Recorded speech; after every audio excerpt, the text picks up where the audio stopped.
ମୁଁ କେବେ ଭାବି ନଥିଲି କି ଭଗବାନ ଆମ ସହ ଏମିତି କରିବେ ବୋଲି। କଣ ହୋଇଛି କଣ ନାହିଁ ଭିଡିଓ ଶେଷରେ କହୁଛି। ତ ହାय ସାଙ୍ଗମାନେ, ଜୟ ଜଗନ୍ନାଥ।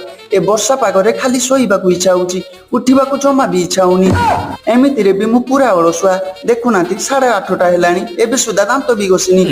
ଛାଡ଼, ତ ଫଟାଫଟ ଯାଇକି ଦାନ୍ତ ଗୁଡାକୁ ଭଲସେ ରଗଡ଼ି ଦେଲି। ତ ଏମିତିକା ପାଗ ହବ ଆଉ ମୁଁ ଚା କୁ ଭୁଲିଯିବି, ସେଟା ତ କେବେ ବି ହବନି। କିଏ କିଏ ସବୁ ଚା ଲଭର ଅଛ କମେଣ୍ଟରେ ଜଣେଇବ। ବାକି ଏ ପାଗରେ ନା ବାହାରକୁ ଯିବାକୁ ଜମା ବି ଇଚ୍ଛା ହଉନି। ଆଉ ଘରେ ବସିକି ବି ବୋରିଂ ଲାଗୁଛି, ସେଥିପାଇଁ ଛାତକୁ ପଳେଇ ଆସିଲି ଟିକେ ବୁଲିବାକୁ। ହେଲେ କିଏ ଜଣେ କହିଗଲା ଯେ ନଈରେ ପୁଣି ପ୍ରବଳ ପାଣି ଆସିଲାଣି।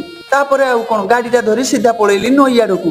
ଆଉ ଏଠି ଆସିକି ଦେଖେ ତ ସତରେ ପ୍ରବଳ ପାଣି ପଳେଇ ଆସିଛି।